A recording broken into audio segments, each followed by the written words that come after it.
आज जो गुरु पूर्णिमा का जो प्रोग्राम रखा गया है, इसमें पधारे हुए हमारे सभी साथियों का ट्रस्ट और संस्थान की तरफ से स्वागत करते हुए परम श्रद्धेय गुरु जी ओपी महात्मा जी को हम श्रद्धा सुमन अर्पित करते हैं और उनसे यही आशीर्वाद चाहते हैं कि आप हमें इसी तरह मार्गदर्शन देते रहे। आप हमें पता है कि आप इस सृष्टि में विद्यमान हैं और आपके नक्शो कदम पर हम चलकर ये सेवा यज्ञ जो प्रारंभ किया है, इस सेवा यज्ञ को हम पूर्ण करेंगे।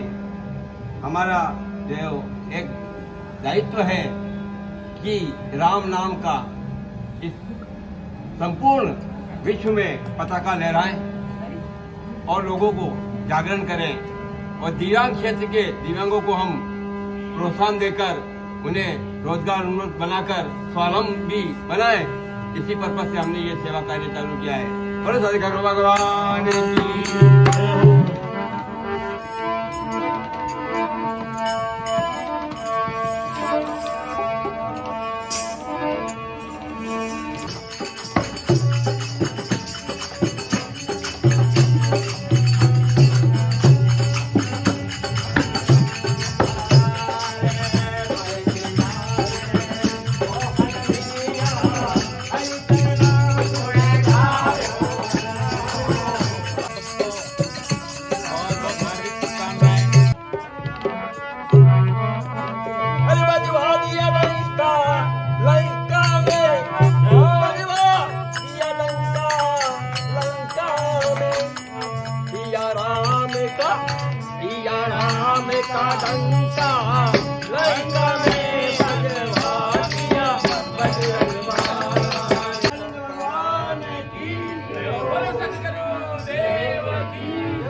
महाबली बजरंग बली की जय हो।